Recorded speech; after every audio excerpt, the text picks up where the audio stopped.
啊，就是加强重训，渐渐力。那你们准备跟那个李阳跟没有注意到对对对，就是说那个。他说你要建立他的位置。对对对，他是说很累，他后来没有可能是爬山啊，就是爬山的不好约，就是去爬那个苍老黑啊，去爬因为大坝就是我对中共的那个知识啊，大坝先生说那种就是很难爬是吗？那个那时间就跟你爬，你上去上下要爬多久？那个对，就是那你要3天2夜，那2天1夜就是波兰嘛，1天可以，非常密集。没1天也可以，1天只能爬的山脚下爬一爬。可以啊，那个不一样，骑行军啊，没办法啊。对，啊就是讲消体验。对9点20到那个9点20说9点30到，你那个9点20走30 40那个是这样对不对？哇，这北京撞到，为了兵嘛也是，就是而且就是会误判，那就是说那个知道说那个症状是类似的，对，啊，有是讲，咱是讲，啊，除了变了，一礼拜休息下就好啊嘛，系啊，那常常这样嘛，啊，他听到对吧？真的话，对，过来就是公司受伤。我们在国外比较为什么？因为大家是在跟外面讲，在台湾是跟公司的。我们在外面能够活下来都不容易，自己开灯、自己采访、自己写稿、自己弄，有时候自己是很练功，误判正好，你自己忙得不得了，你哪有时间去？而且那人没有那么少，一个人做完到医院之后，说你们做。对啊，就平本你这样能在公司待下，能够留在社区这样的，你在社区里面混下来，就不容易。对，啊，医院会理你。你走过去，没有啊，那个混不下去，他有一个根本没办法采访，那个评估嘛，比如说，到急诊，对啊，他也急诊。分类，对，分解，那个他是讲那个眼神啊，上面有吧哈，那个中天他用中天的讲价很清楚，就是说那个对，那个就送啊，不是我知道，那你是说中式对啊，一个正的2个病没有，你懂意思吗？没有关。你懂意思？没有，我感觉我到中风，没有啊，我都帮你评估了，没有啊，他有做过，说你脑中风、心中风什么的，这些你会在不是说那种血管的坏死者，可以啊，我可以换他，可以换他了，最起码换他这个，对啊，找他下来不然就血不到要放这种比较明确，不伤身体，他那个就是说，而且你太重，你要稍微操一下，性真不是摔倒，没事。就是说那种不知道干嘛。那天有些人就被休息一下，那个不知道对中风的理解。这个在公司也有那个，一个是那个是说心血管疾病。贵很贵了，可是我忘记了，我们是他一出来就买，所以比较贵一点。后来是我降价，忘记了。这刚出来是手举很久了，他们那个什么不平衡什么的，对，他那个很简单的，他那个一下就知道。对啊，不知道，就一般，我是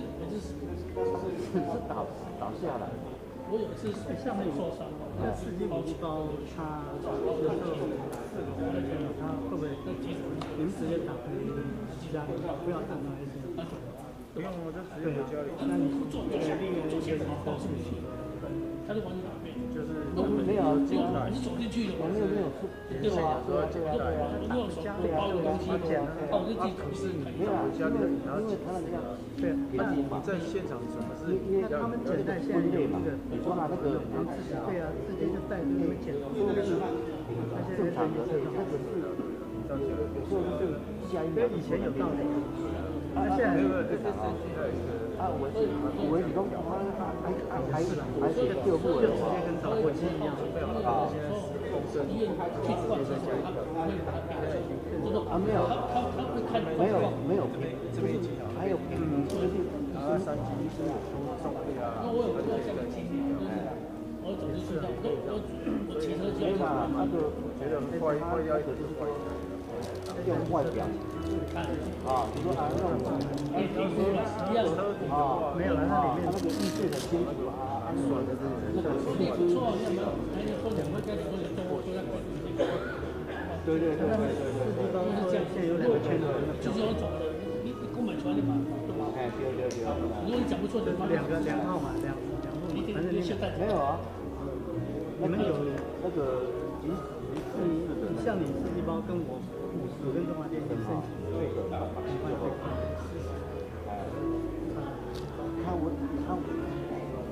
他会大概都会说多几种外表不平凡又比较宽，那个看不出来就是那个，有时候就是那种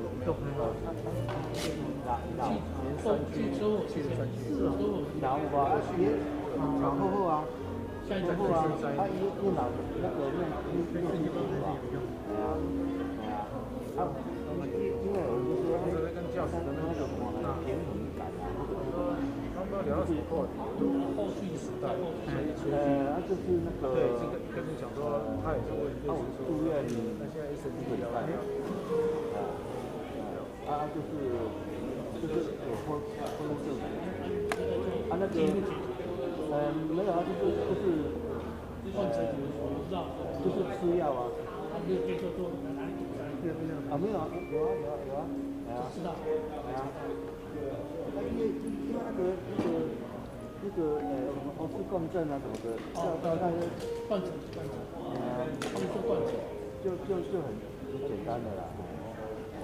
先把症状压下来。对。先用药物控制，那你现在保养？就是不要太累，就是这样子啊，这个是这样子啊。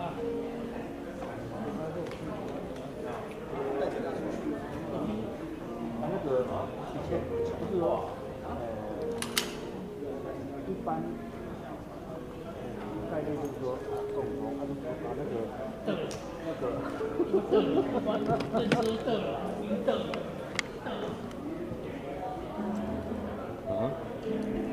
有这么拍的了，这样子。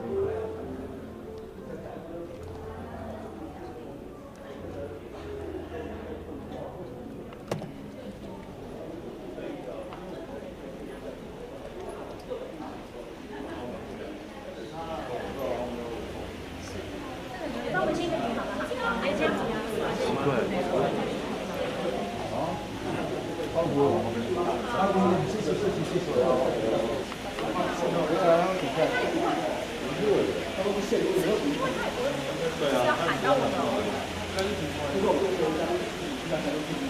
主任，谢谢。没有，我做错了。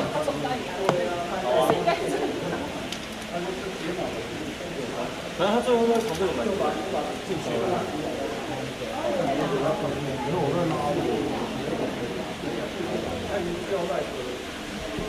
那一开始就是大包的我说你们干嘛每次把4斤包背得好像小的马匹，那线都超短。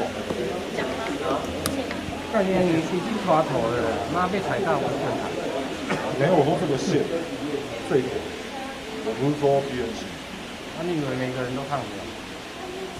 他说：“但你人身攻击哦，现在是在跟你探讨这个代理，你这样是人身攻击。但你了解他们背其他人背他们衣服刚好。因为他是如果这个侧面他要拉皮，他要拉皮，然后走起来。就是问说，就是因为我在过去100%过去。这边有一个啦。其实白天那一现在就是2台，就是爱的就是大的，真的是好的。因为开始的是不是啊？如果他们这个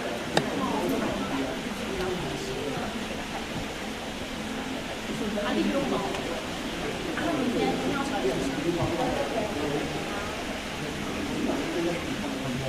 不是你这个鸡它的话，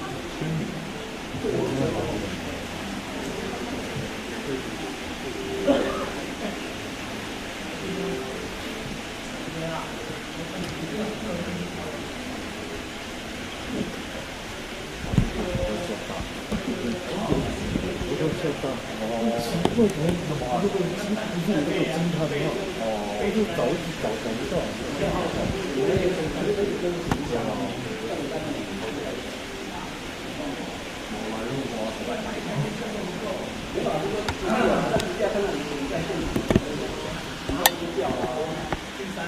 你他妈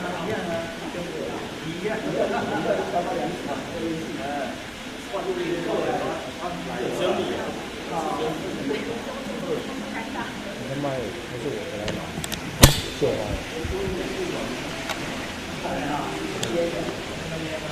我听见他喊话。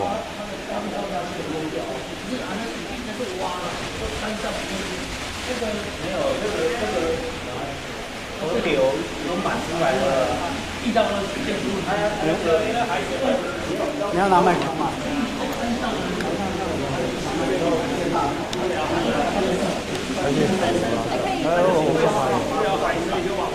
对啊，他那个水就是说上马路嘛，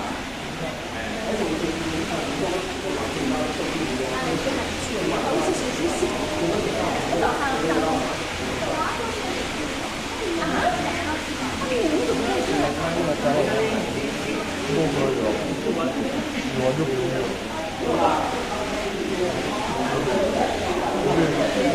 那你去帮我打点肥皂。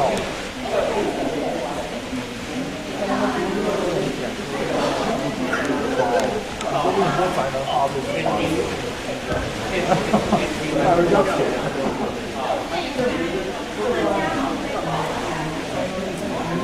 看他有点粗，所以人家赈灾啊。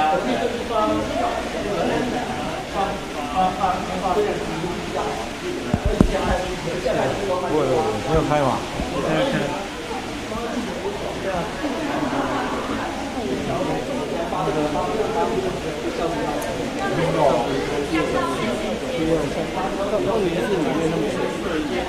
我是接到手机来，我接到手机来。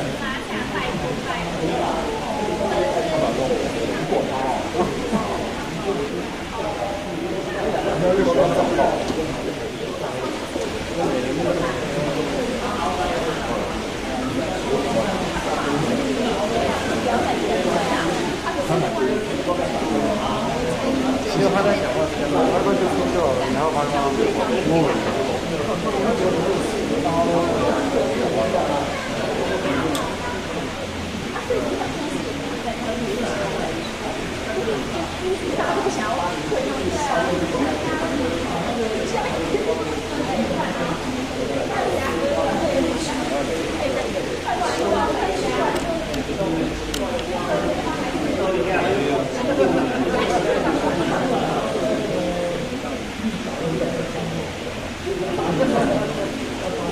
你手机有带，在身边啊。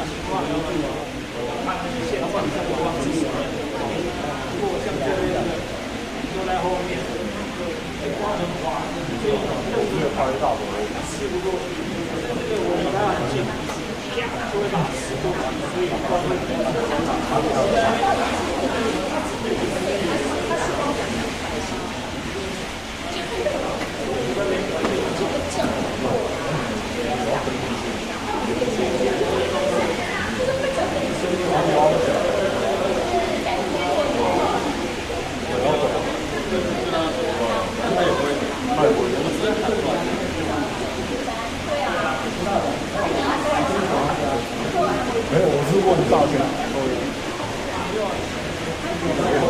没有，他帮我们借电。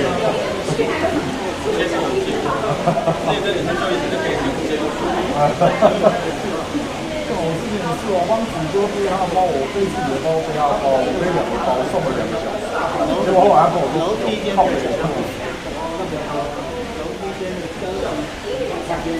再加选胜。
大哥，你那边是分工？这是你的特殊称号。撑个电。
到后面不上，有喜欢都这样。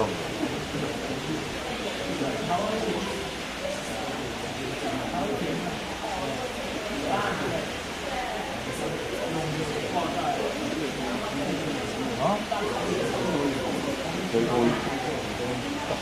这很恶心。你今天干嘛跟我穿？他今天跟我穿起来。是你跟我穿还是我跟你穿？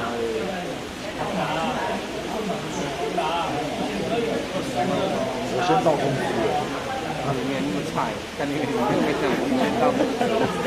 不是，我是说我今天早上先到公司出绝招。对啊，7万一句话打死人啊！你今天用在人身攻击。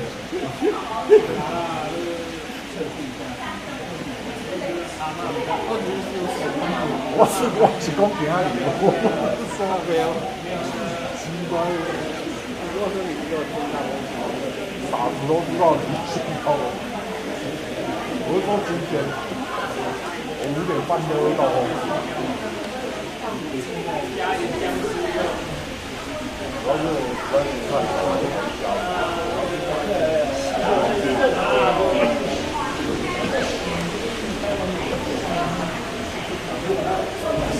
对啊，5点10分钟没换。对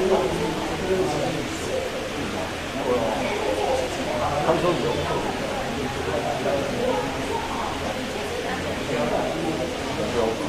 我还生气，5点20出头没换到。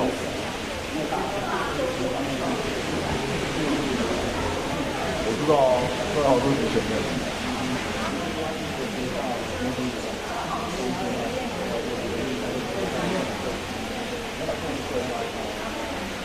就是现在是这样的。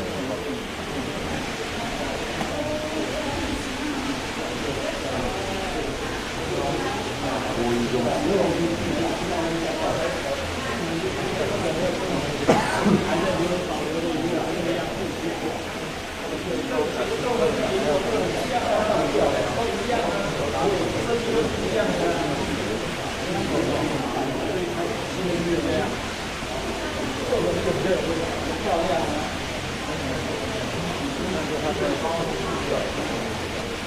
应该不会吧？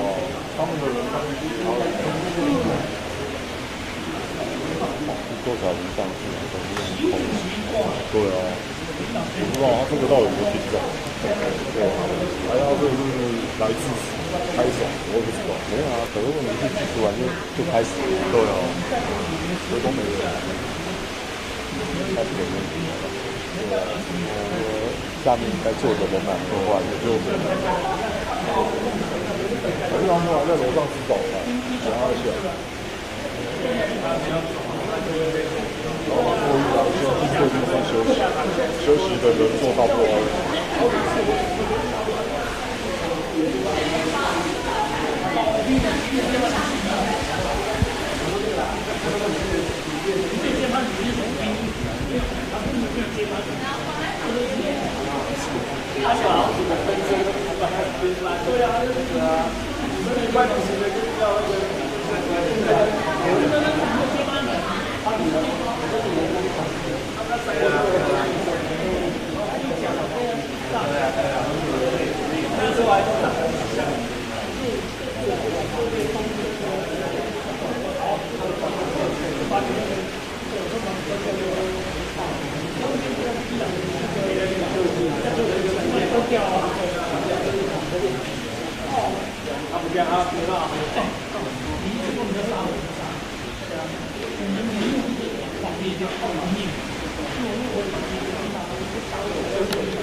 都没有人，你的教义哦，你是变掉你哦，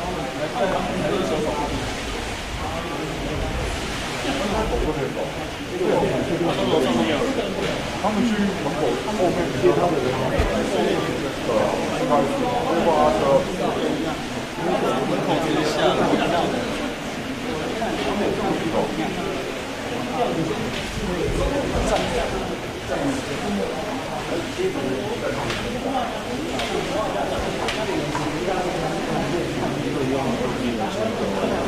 他好像没有签到，上面没有。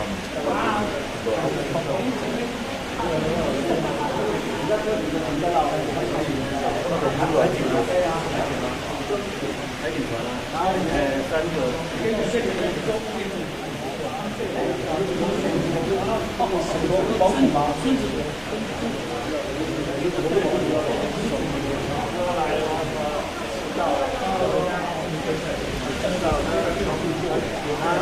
知道正常的啊，对啊。还有大清啊，你看吧，直接是在机器上吗？没有，应该要反清，不要送。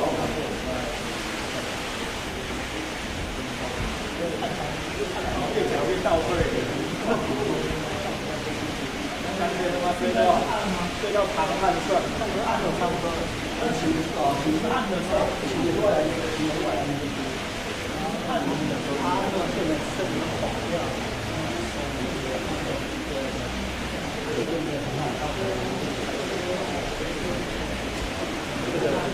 这个没有，这个不给力，要很香。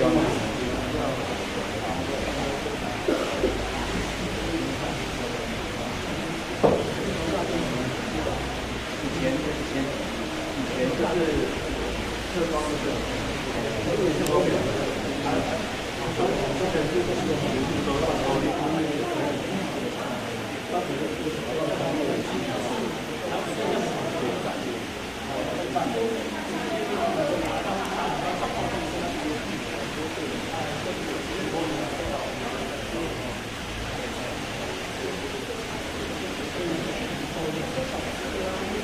做一些修改啊，台湾州州的那个到台湾去，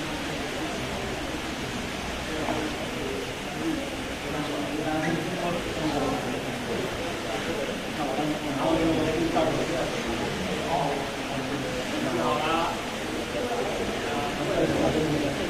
可以啊，太低了，开放式的，然后都要讲这个。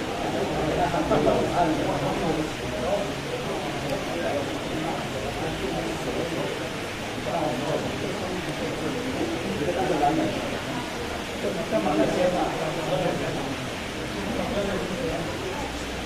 哇，他都西班牙。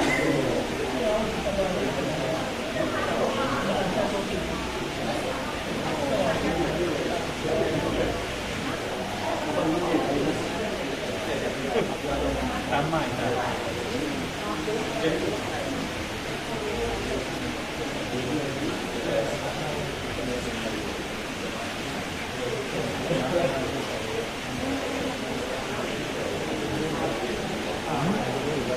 没有啊，出关比较少，直播的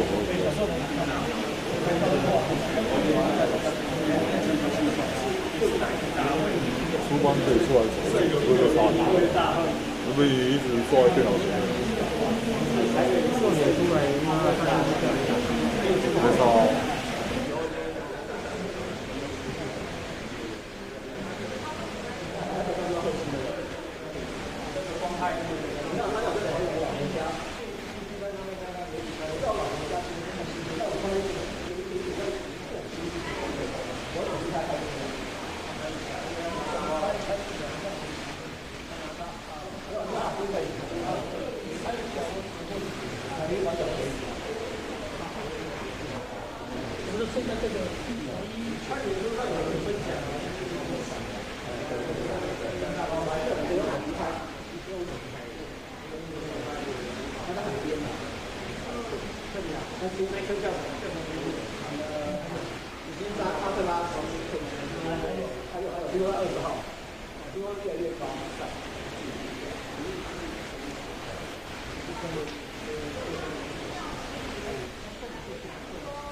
好，谢谢大家哈。好，谢谢大家。会马上开幕。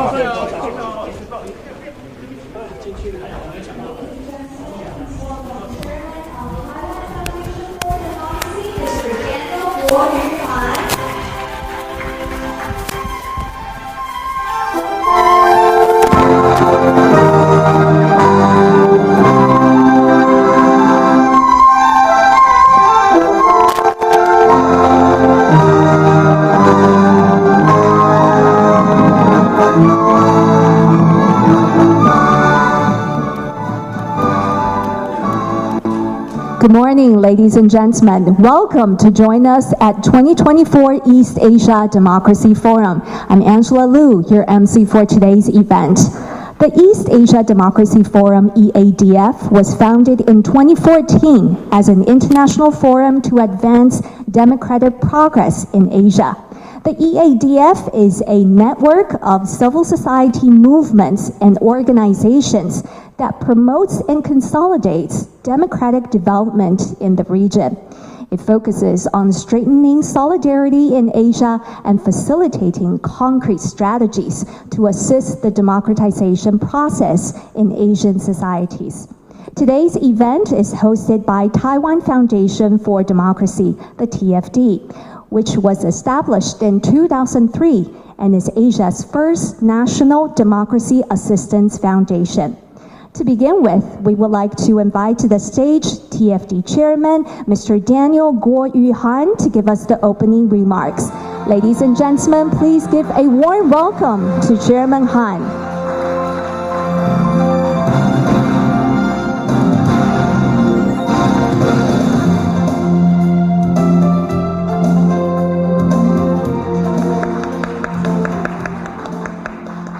Thank you. 非常感谢大家，蒙古妇女基金会的阿格尼执行长，我们民主基金会的廖达奇执行长，卢月忠副执行长，各位东亚论坛所有的成员代表，各位媒体女士先生，以及各位所有幕后工作的伙伴，大家早安，大家好。董事长早，董事长好。谢谢。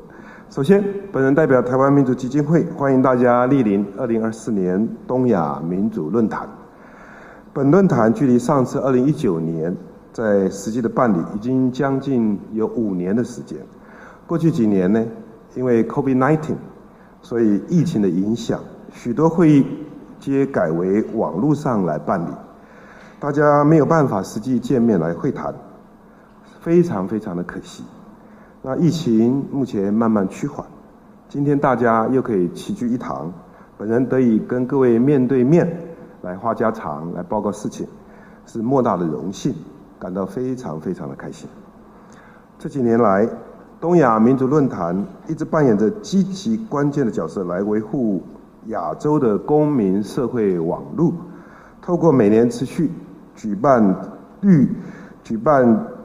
执委会、国际研讨会、工作坊等一系列的活动，推广亚洲的自由民主，让各国民主实务工作者能够拥有对话交流的机会，分享经验，以及培养公民社会的沟通平台。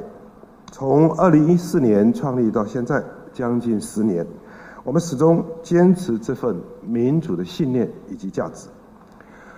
过去几年来，东亚地区与全球各地区一样，民主的秩序及价值深受新冠疫情、境外势力及数位科技等干扰与影响。但是许多人民对民主依然抱持着不变的信念。各国公民社会拥有源源不绝的能量，所以我们可以一再度过各种难关。我们今天可以再次相聚，绝非偶然，也是各国包含台湾公民社会捍卫民主的结果。台湾的民主价值与成绩可以说有目共睹，全球各大专业智库皆给予台湾民主高度的评价。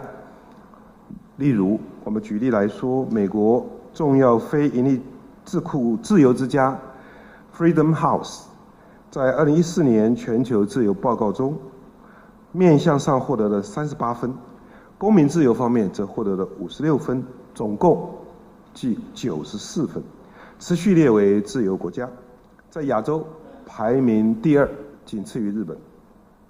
再者，瑞典哥德堡大学在多元民主中心 VDAM 发表的2024民主报告指出，台湾前一年2023年自由民主指数排名全世界第31名，在亚洲排名第2，仅次于日本。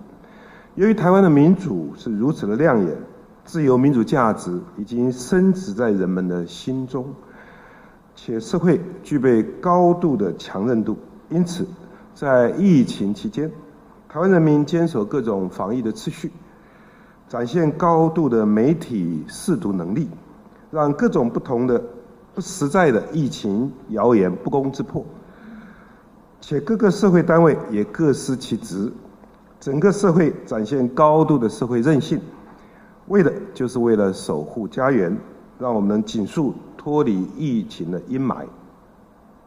今年的论坛主题为强化民主韧性，期盼民主在面临当今境外势力及新兴科技等新挑战之际，仍能够屹立不摇。透过办理论坛，致力于团结区域等民主伙伴，一同面对境外势力的胁迫挑战，讨论当今新兴科技的问题，脑力激荡，寻求解决的方针。我再一次身为民主基金会董事长，感谢大家莅临今天的东亚民主论坛的研讨会。大家在座都是首屈一指的专家学者，透过这次对话以及会议，一定能够迸出更多美丽的花朵，也一定会收获满满。除了向各位致谢之外，也向民主基金会所有的目前幕后的工作伙伴们再次的致谢，大家辛苦了。也要谢谢各位媒体女士先生莅临。那再一次祝福论坛会议成功，也祝福所有在座的好朋友，大家身体健康，万事如意。非常感谢大家，谢谢。谢谢董事长，我们请董事长留步，接下来进行合影。We now invite the hosts, guests of honor to the stage for a group photo to remember today's event. Please welcome TFD President Dr. Liao Da-Qi, EADF Chair Ms. Agni Belginium, TFD Vice President Dr. Lu Yezhong, Mr. Gus Miklet from the Initiatives for International Dialogue, Dr. Undaria Tumersuk from the Mongolian Women's Fund, Dr. James Gomez from the Asia Center, Dr. Wang Yun from National Zhengzhi University, Mr. Sanjasuran Bayara from the Zurich Foundation, Mr. J. Michael Cole from the Global Taiwan Institute, Mr. Faisal Aziz from Bercy,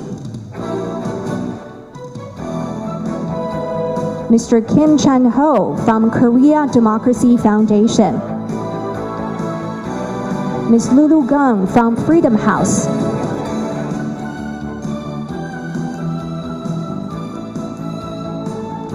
Thank you very much for joining us on the stage. And now, ladies and gentlemen, please look into the camera in the center together. 请大家一起看中间的摄影镜头。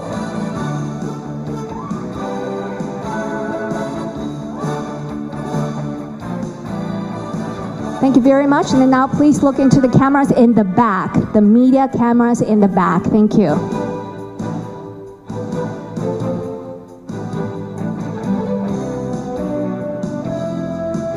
Okay, thank you very much for joining the group photo. Thank you. 谢谢所有来宾的配合。Ladies and gentlemen, Chairman Han has to leave due to other engagements. We thank Chairman Han for taking the time out of his schedule to join us in the opening today. 非常感谢董事长今天早上莅临我们的开幕。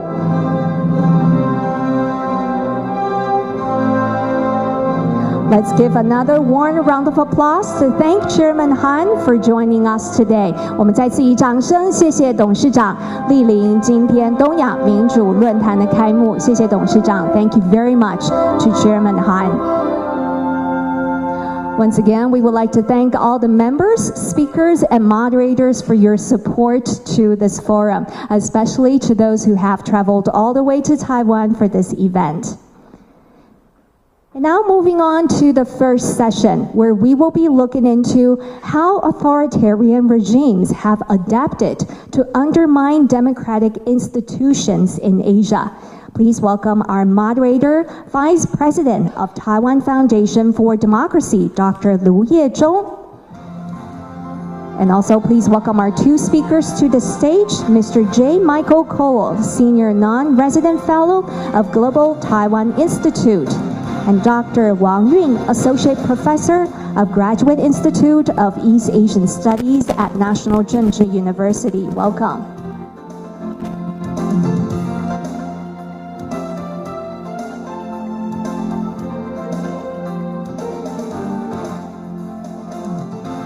Let's now hand the floor to our moderator, Dr. Lu.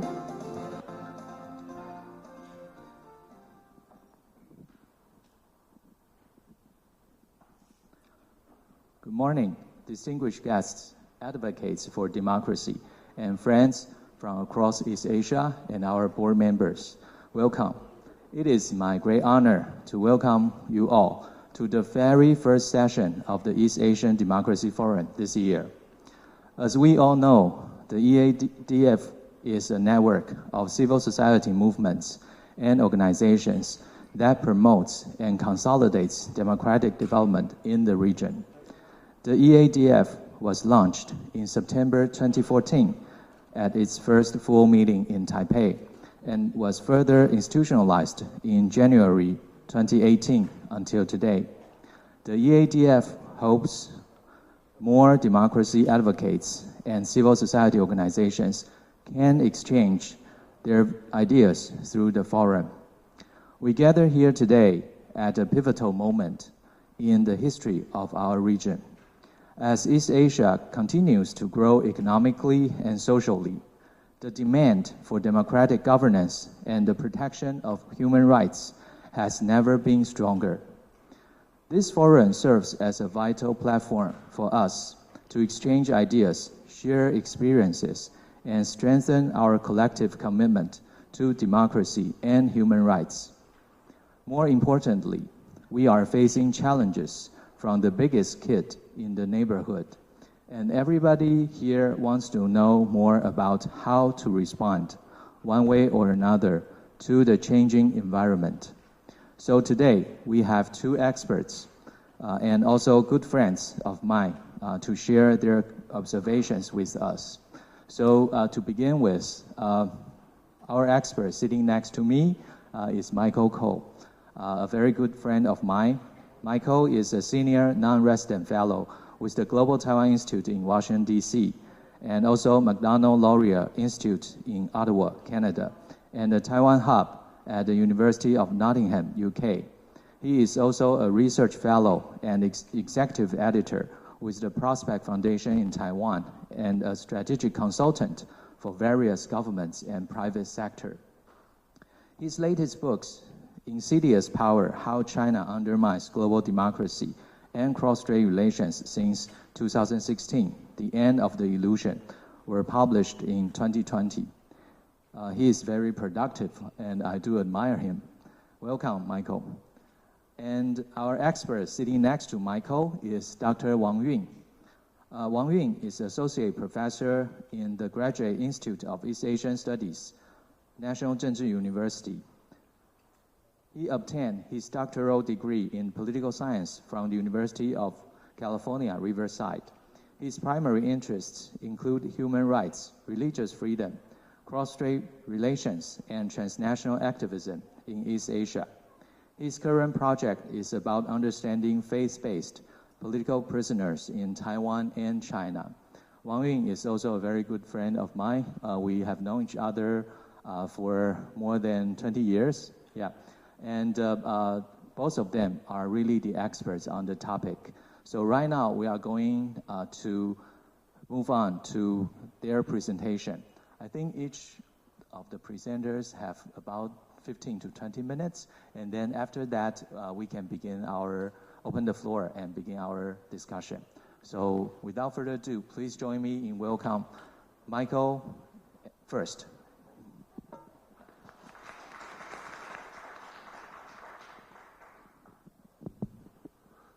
Thank you, Vice President Liu, Dr. Liu. Good morning, ladies and gentlemen. It's always an honor, a pleasure to be here and have occasion to share some of my views. First off, I would like to congratulate President Liao and Vice President Liu on their recent appointment at TFD. You have a chance to continue very important work that TFD has been doing over the years, and very happy to see that you're in charge now. Very good. I also would like to point out that it was Dr. Liu's birthday yesterday. I think he's turning, happy belated birthday. I think you're turning 28, right? Give or take, okay. Anyway, happy birthday. Okay, having said this, it's always a challenge to address this subject in 15 to 20 minutes. I always tell people in the audience, throw something at me if I go beyond 20 minutes, because I could go on for the entire morning. A lot has been said about authoritarian influence over the years and the toolkits that they are using to try to undermine our democratic institutions. So I felt that it's a little bit difficult to find something new to talk about, and I don't want to regurgitate what every other expert has said on the subject over the past few years. So we need a fresh angle, and I think it's important to have fresh angles because we don't want to constantly think along the same lines, because our opponents are constantly changing their strategies as well. So they are trying to find ways to penetrate our societies. First off, it's very important to remember as well that when we talk about political warfare or sharp power or however you name it, this is not something that Beijing, that Moscow, and other authoritarian regimes are only doing in times of war or in times of conflict. For them, this is a continuum. They're always doing it, and they dial up or down as needed.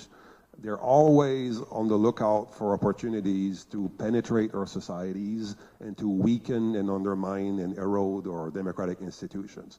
So even at times when relations seem to be going well, and we certainly saw that in the Taiwan Strait a few years ago, That does not mean that the authoritarian side is ceasing its activities to try to undermine institutions.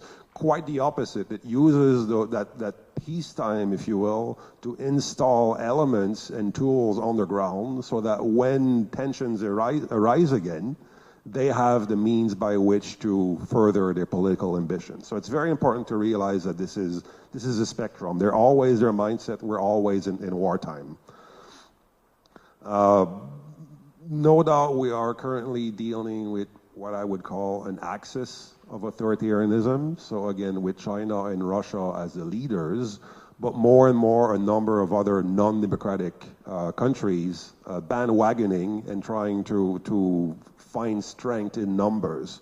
So among them, North Korea, Iran, Venezuela, Belarus, Hungary, Serbia, are all countries that are also benefiting from the activities that regimes in Beijing and Moscow have been doing in recent years. They certainly don't have the capacity that these two countries have to undermine our institutions, but by bandwagoning, by joining force as part of that axis, they're able to achieve a little bit more than they would if they were doing that on their own. So we keep talking about the democratic camp, but also we need to realize that there's an axis of authoritarians that also is consolidating and more working together as well as opportunities arise. So Moscow and the CCP primarily are seeking to overthrow or overturn the world order that has prevailed since the conclusion of World War II in 1945. And they are also seeking to empower other autocratic allies to try to overwhelm us and to distract us and to overstretch us. And by weakening us, they can further advance their own ambitions. These regimes are sharing the tools, they're sharing the technology, and they're sharing the lessons learned with those smaller autocratic countries so that they can also further their ambitions. They're also providing political cover at institutions like United Nations, through votes at UN General Assembly and others. They're also providing support and backing for regimes that are also violating the rules as we know them. For them, it's very clear that the status quo, so the order that has prevailed since the end of World War II, is no longer acceptable, it's no longer tenable, and they are on the offensive. On the other hand, the democratic camp wants to maintain the status quo. So there's a little bit of an asymmetry in the will to do things. We're playing defensive, they're playing offensive. So that also puts us at a disadvantage because there is not that urge, there is not that drive that you would find in a constellation of countries that are seeking to break things, to undermine the world order. So they have more, I would argue they have greater commitment than we do in that battle, that clash of ideologies, or that new Cold War that we're currently engaged in.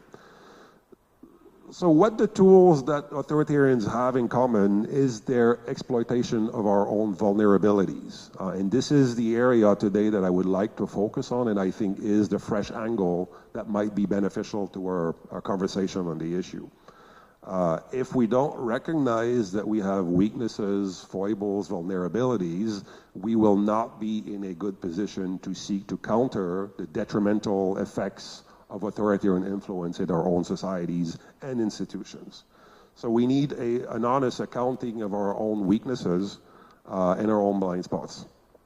So today I'd like to talk about two, what I would say, key weaknesses that have undermined our ability to counter that threat from authoritarian regimes, but also two key vulnerabilities that authoritarian regimes are exploiting and are seeking to exploit in their efforts. So the first one is division, polarization in our own societies. And the second one, I was struggling for terms, but I'm calling it the dysfunctional democratic camp. And you'll see what I mean when I talk about that later on. So the first weakness, so divisions and polarization. Democracies, there's no surprise here, are increasingly polarized. We're seeing this in the United States, we're seeing this across Europe, we're seeing this in my home country in Canada, and we are unfortunately seeing this here in Taiwan as well. Citing the political scientist, historian Timothy Schneider, a few years ago in one of his books, he said that the greatest threat to democracies is when political parties start regarding other parties within their country as the main enemy, more so than the country or party that represents the existential threat to the country. So to use the example of Taiwan, for example, the Greens and the Blues regard themselves oftentimes as the greatest enemy, and the CCP from outside benefits from that, and I'll get into that in greater detail. So these divisions, that high polarization, creates opportunities for exploitation by authoritarian regimes from the outside. And for them, what they seek to accomplish is to use an array of instruments to amplify that polarization within the targeted society. So they will use any issue. It does not even have to be about the main political objectives of that country. So they can target that targeted society with issues like COVID vaccines, access to products, food products. They can talk about Brexit. You can talk about the elections right now in the United States. Even issues like LGBT, even issues like transgender issues. If you live in Taiwan recently, there's been battles online on that very issue. These are all the kinds of things that, particularly thanks to social media, keep us divided. And it creates, it consolidates camps. It distracts people from what the real existential issues are. And that, in turn, creates openings for exploitation by authoritarian regimes working from the outside or their proxies within the country. So that exploitation of polarization consolidates, it hardens camps, it undermines social cohesion, and weakens our ability to unite in the defense of our countries and democratic institutions.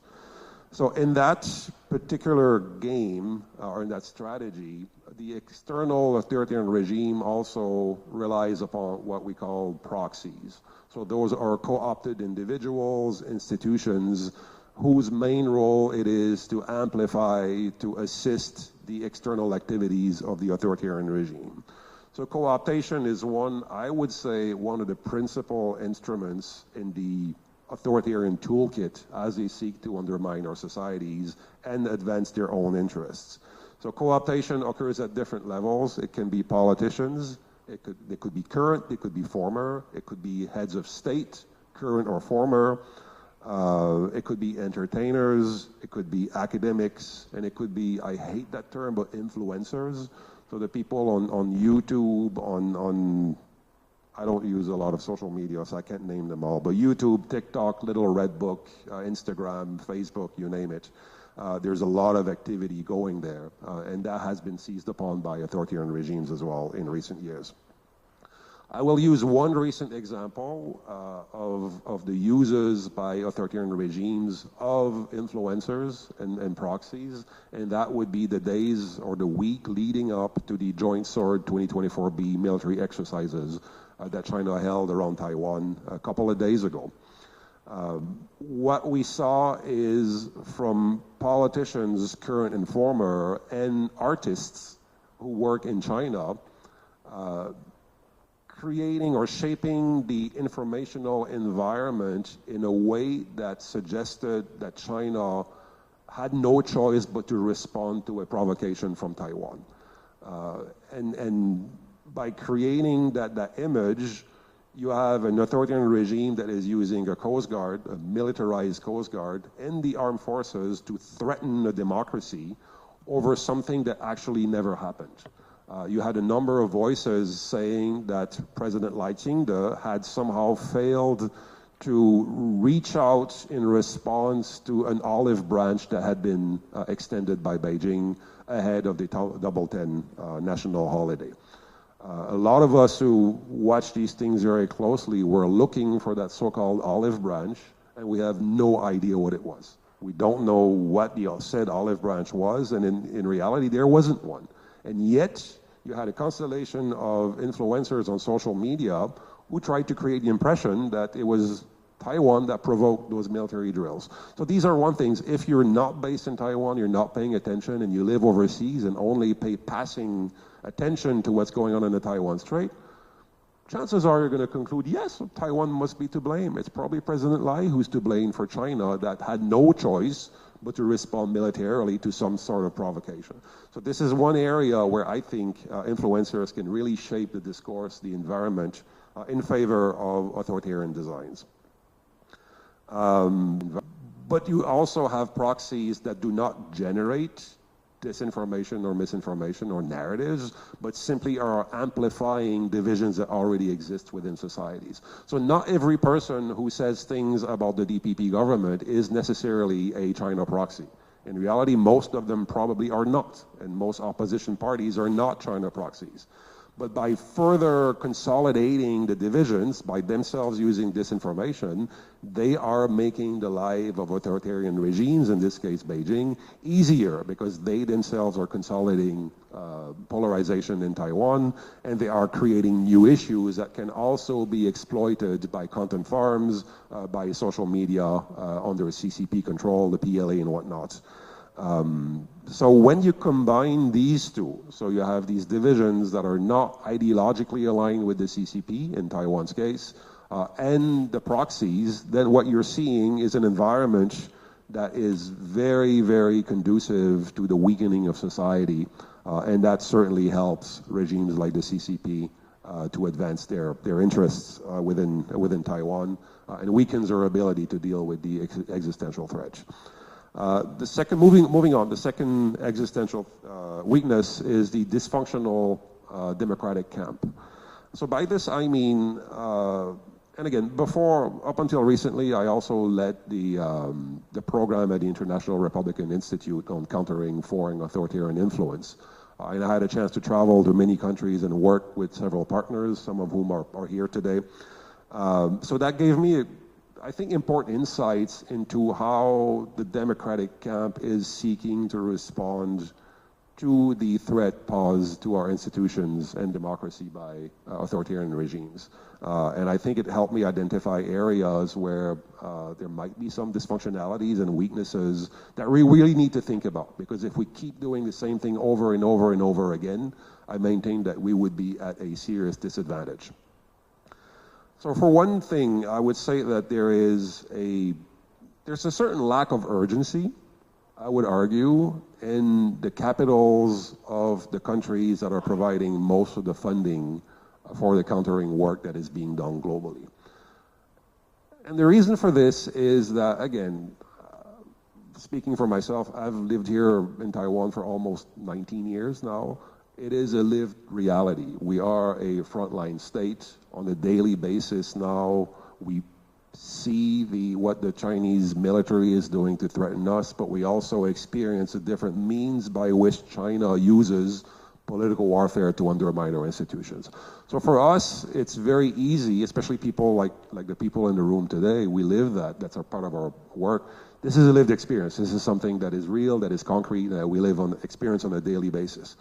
For people overseas, they don't necessarily live, I mean, if you live in Ukraine, obviously it's a lived experience as well. But if you're in Washington, D.C., there is no sense of urgency. No one threatens to invade them tomorrow. So I think already in terms of mindset, that creates certain problems. I would argue as well, and I'm not here to name names of or organizations, but I would argue that the main ones have probably gotten too big over the years. Some of them are decades old. They may have ossified a little bit. From my experience, some of them are quasi-governmental now, and with that comes a lot of red tape and all sorts of levels of approval that need to be done and things that need to be checked and cross-checked and evaluated and blah, blah, blah, before you can actually release the money so that you can take the kind of action that is necessary to deal with the issues. That slows everything down. It probably also discourages some people on the front lines who would like to be a little bit more, to be more proactive. And I think, again, that puts us at a disadvantage because it creates an asymmetry. Because I doubt that if you work in United Front Work Department in China or the equivalent in Russia, and you want to start doing operations in a targeted country, that you have to go through all these levels of approval before you can get the funding to do what you're supposed to be doing in that country. That goes back to my original point. There is an asymmetry of commitment and sense of urgency between the democratic camp and the autocratic regimes that we are fighting. I've seen a lot of overlap as well. It's become a cool thing now to work on authoritarian influence. There's been an explosion of organizations in recent years whose main mandate is to work on those areas, but the amount of funding available for these things remains limited. So now, rather than having 15 organizations doing that, you have 200 organizations doing that, all vying for the same pot of money. And what we're seeing as well is that Organization X, Organization Y, or Organization Z, they're all pretty much doing the same thing. There's a lot of overlap, and I've noticed a lack of strategic thinking and coordination that would allow us to really, get the most bang for the buck when it comes to these operations as well. So there's a lot of competition for money, but competition for access. For doing things, and oftentimes when they do things in different countries, the partners are the same as well. So I think more coordination would be useful in that regard as well. There's a lack of prioritization in that whole exercise and that whole endeavor as well. I would argue that given that we have finite, limited resources, we should really focus our interests on areas, parts of the world, countries where we can actually make a difference in countering authoritarian influence. I have absolutely nothing against Africa or the global south, absolutely not, but I think there are areas where the battle is not worth it. If we had all the money in the world, we could focus on those areas, but especially Africa, and it's of our own doing as well. The West, for so many years, abused and ignored the African continent, but then countries like China, particularly, seized that opportunity. They brought tons of money in infrastructure investment and whatnot. We're too late. We're too late, and we don't have the capacity to do everything. So rather than to spread out all that money and capacity, we should really focus on areas of the world where we can make a difference and start there and then see, the kind of outcomes that we're getting and build upon that. So I will probably end here because it feels like I've already reached my 20 minutes, but certainly happy to discuss more means by which we can resolve those challenges as well during the Q&A. So thank you. Oh, thank you, Michael, for your very insightful and very informative analysis. Thank you very much. And now let's turn the table to Dr. Wang. Dr. Wang, please.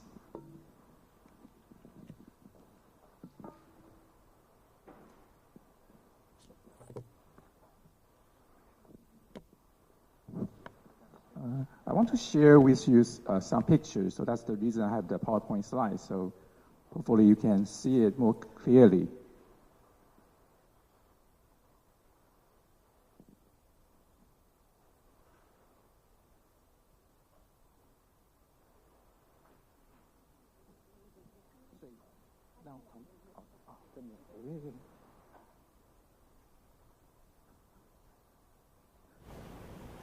Okay, so people know me as a guy studying religion. So, so people are expecting me to talk about Mazu, talk about Catholicism, talk about the Christianity in China, talk about the religious repression. But today I want to talk about a little different, but still I will use an example from religion. So I got a phone call, asked me to comment on the Li Zhang has been invited to travel to China before the presidential election, talk about the Mazu pilgrimage.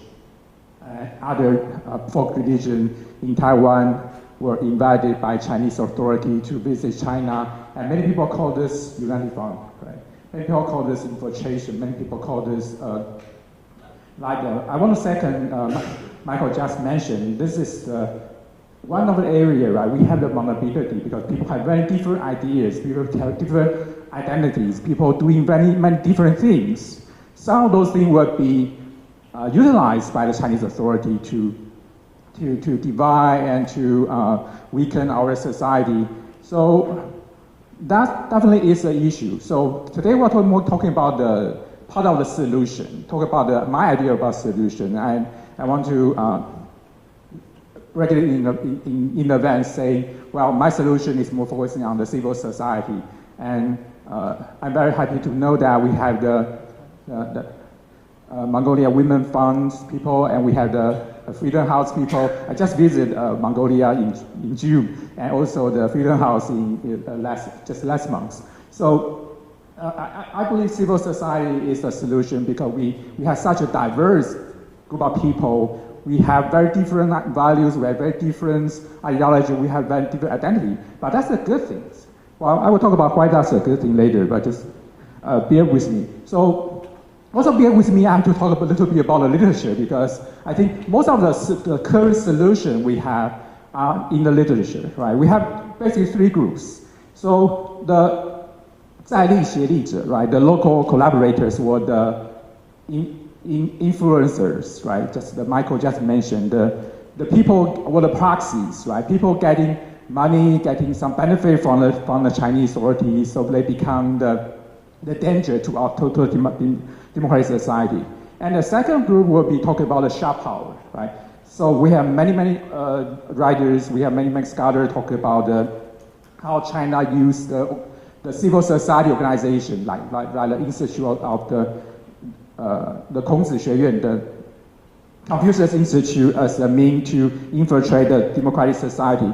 And that lately I have my work with Gary. We talk about the Great United Front work, the 大统战. I talk about especially the religion become the channel for infiltrate the democratic society. And also lately we have many other incidents, right, from Ukraine war, from the Xinjiang, from Hong Kong to Taiwan. We talk about the information and disinformation, right, used by the authority, also the cyber attacks, the great propaganda, the 大外宣, right? All those incidents, those cases, all remind us that, right, we are facing the real challenge and also the danger, not just from across the street, but also inside our own society. But before we talk about solution, or my idea about solution, I talk about two very interesting pictures. You can see just last year. So last year, one of the very famous Taiwanese Buddhist master, Xing Yun, passed away. And the night he passed away, there's a blog post by Ye Xiaowen in China. And if you know about religion, you know Ye Xiaowen is like he used to be the president of the SARA and also the deputy director of the 统战部, the 中央统战部. So you know he is the top person in charge of all those religious policy as well as those religious persecutions.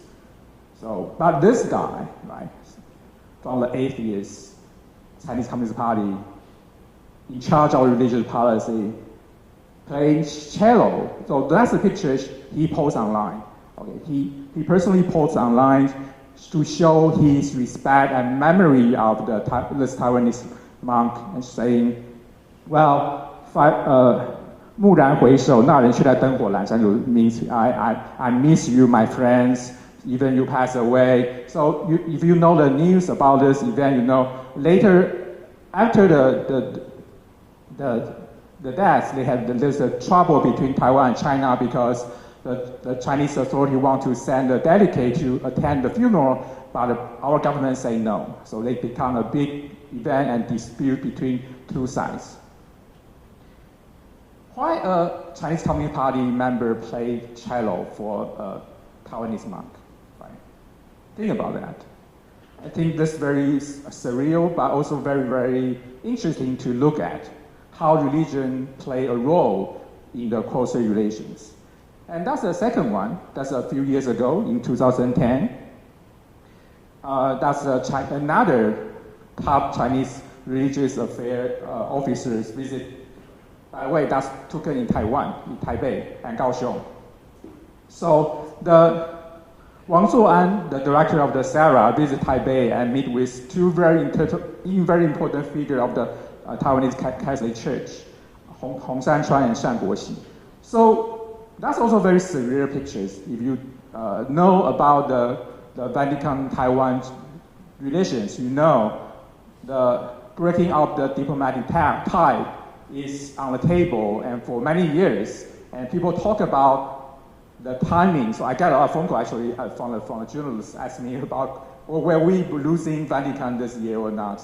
Those kind of questions. So that's also very severe because we thought, right, the Taiwanese Catholic Church would be thinking, well, this is our potential enemy because they are going to breaking our tie with the Roman Catholic Church to the Pope, right? We are going to losing those traditional, not only the diplomatic tie, but also the tie with the. So by the way, Vatican is our last, right? The last formal diplomatic allies in Europe. So why the Taiwanese Catholic leaders visit, well, taking this picture with the Chinese Religious Affairs Authority, and also from the website, they actually saying this very interesting conclusion. He say, well, the director Wang praised the clergy from Taiwan for frequently travel to the mainland to teach and contribute to the training of mainland clergy. Both sides reached a preliminary consensus with the Taiwanese side expressing a welcome and willingness to assist mainland clergy in coming to Taiwan for further study and training. Very interesting, right? So is this a good thing or bad thing? Like the previous one, the Taiwanese Buddhist connection with the Chinese authority. Is it a good thing or bad thing? So I think before we have that conclusion, let me talk about the misunderstanding and the deficiency I see in our leadership, in our current solutions, right? When we talk about the local collaborators, can we say Master Xing Yun or the Cardinal Shang Guoxi are collaborators? Can we say they are the proxies of the Chinese authority? Probably not, right? So they are from a very powerful Taiwanese religious organization. Let me just be very, very straightforward. They are wealthy. They are very powerful. They are very autonomous, right? They not even listen to our own presidents. So why they will listen to the Chinese authority, right? So I think the local collaborators' thesis is not very sufficient to explain their behavior. Talking about sharp powers. So neither Buddhism or the Catholicism is sharp enough, I also have to say, right? Even they are very autonomous. They listen to no one. But they still not sharp enough to promote any political threat or damages to our democracy, right? People usually, especially if you look into literature, we see they are the very good foundation for our democracy. The great propaganda or the cognitive warfare. So before let's talk, let me ask you, have any one of you heard about those two news? Have you saw those pictures before? Right? So, well, I guess Chinese authority has promoting those events, those news, those collaboration frequently. But apparently they never reach us, right?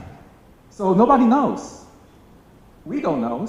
I guess the Chinese people also don't know about those collaboration and ties and friendships. So if nobody knows about those, we hardly can say they are the great propaganda, right?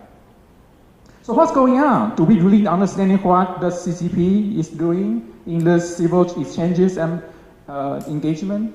Do we really know? So what do we need to know about those engagements, right? So I wrote a paper with my student about Mazu pilgrimage. We find out that there is a thing. We shouldn't say this is like the two sides are competing for some kind of political agenda, right? It's more like the continuing process. So they do something, we have the responses, and they do it next, and we do another. So not only about information, that's the point, right? This is not only about information and agency, right? About the person, the masters, the cardinals. We're talking about the whole process, including everyone, right? In Taiwan, in China, in the United States, in Canada, everywhere. So it's about the friends and foes. It's about the Chinese goals is to making a Chinese team, right? Making more and more people to supporting their agenda. Or at least, right, not against their agenda. So this is we saw earlier as a transnational, the contentious and dialectic, the battlefield, right, between China and the rest of the world. And also we call this is a delegitimation process. So they are not trying to win the election, right? They're not trying to making, well, let me be really straightforward, like making韩国瑜become the president. Not like that, right? Because they know Taiwanese people will decide who will be the president in Taiwan. And they know even they can buy out few religious leaders, some business tycoon, or few movie stars. But those are not enough, right, to move Taiwanese democracy. So their goal is never to win the election or winning the hearts and minds of the Taiwanese people. They are trying to weaken, they are to divide and to making us, right, fighting with each other, making us to criticize, finger pointing at each other. So because we see each other, some are getting a welcome from the Chinese authority, some are travel to China frequently, some are, well, in their birthday party, they have a Chinese officer to play cello for them. So we get angry, right? We saw those pictures, we saw those information, we saw those images, then we get angry and we point finger at each other and we become, like Michael said, we are divided, right? We are polarized. So that's the true danger. And I believe that's the goal, or at least the political goal the Chinese authority can do at this point. And we should be to prevent that to be happening, right? So it's not about who the CCP is talking to. It's all about whom it is not talking to. So he is not talking to is the key, right? Because he tried to divide and making people, okay, because you're not welcome, right, in China. You are our enemy, so you are something and something, and people should be avoiding you, right? We all know China put out very, very straightforward right lines, right? So some certain kind of people or subjects you shouldn't talk about. You are the professors in the university, you shouldn't study, you shouldn't talk about those things. You shouldn't invite the Dalai Lama to your university, so on and so forth, right? We know those right lines. So that's kind of the Chinese thinking, right? They are trying to stop us from making friends to each other. So only friend you can make is to China. So what do we need to understand in CCP's tactics and strategies? Let me back to the topic of this panel, right? So I promote this hybrid influence analytical framework, so 混合式的影响力分析. So because we are not focusing on information or agency alone, right? The people or individual or even they are the very influential figures. If we only look out at them, that's totally not enough because their attitude, their behavior are just a very small part of the great propaganda or the great uniform work. Very small part. Like Zhang Guoxi's shaking hands with Wang Zuo'an. Zhang Guoxi definitely is not the tool of the Chinese uniform work. But that picture becomes part of the Chinese uniform work, for sure, right? So some people are getting the message that, okay, if I'm doing certain things, if I behave, or not doing certain things, I will get in the same welcoming wagon. Right? So I can do those things in China, or at least not be banned by the Chinese authorities. So that's the message, right? We want to stop that kind of message to become influential, right? So that's the paper I published with Michael's organization, Prospect Quarterly, last year. So my view is the danger is this battlefield, right? Including three major parts, right? Our three major part of literatures. Uniform work, the sharp powers, and cognitive warfare. So basically, we talk about the NGOs, the civil society organization, and also the NGO from China, the GAMGOs, government organized organizations, plus the information engagement and warfare on the cyberspace, right? NGO, gangos, and disinformation all combined become the battlefield we are fighting right now. So yes, the CCP wants us to make the mistake of cracking down on religious freedom, free speech, and other basic human rights in Taiwan. So that is a mistake we have to avoid. We have to insist. That's the basic value we have to insist.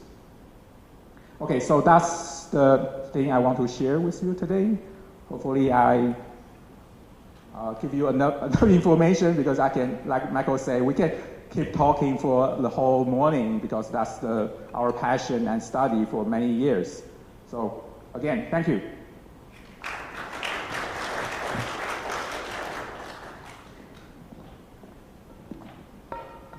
Okay, thank you very much, Dr. Wang Yun, for sharing your own observation. And I found that very, very interesting in the sense that you provided your observation with the hybrid influence. I think this is the one very worth noting for all of us, because I think for authoritarian regimes around the world, this kind of things would not happen only to Taiwan, but maybe to many of our friends in this room right now.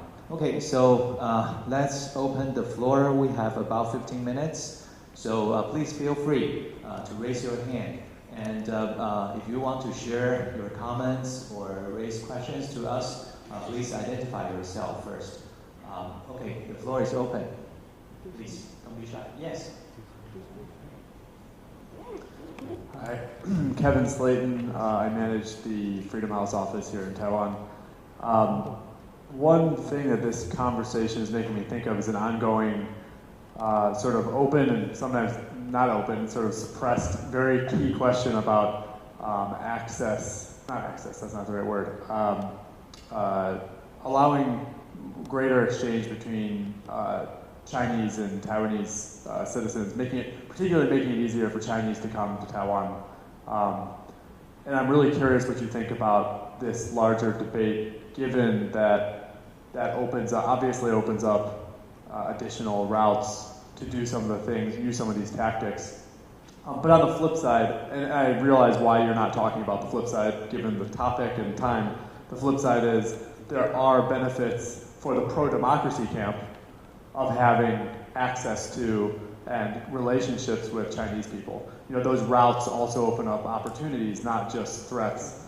So is there a way to balance this, particularly in Taiwan, which has the existential consideration that some other democracies don't?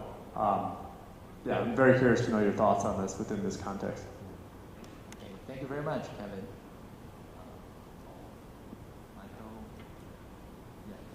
I have to be brief. Well, as a former intelligence officer, obviously I recognize the challenges of opening your doors to people coming from a country that seeks to undermine your existence. The problem right now is that the environment in China has become so repressive under Xi Jinping that there's two things. If the Chinese regime allows certain Chinese individuals to come to Taiwan, there's probably a reason for that.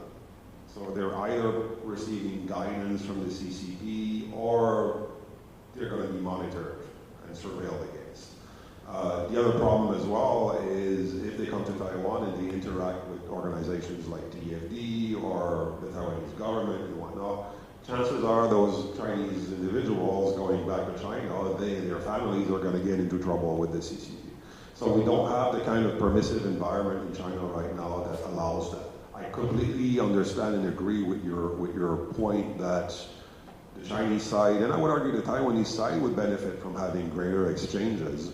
But unless you can do that in a safe environment that on the one hand you're not creating additional risks to Taiwanese society, and that the Chinese partners can do that safely, it's going to be very, very difficult to achieve. But certainly, you know, Taiwan is such an extraordinarily vibrant place.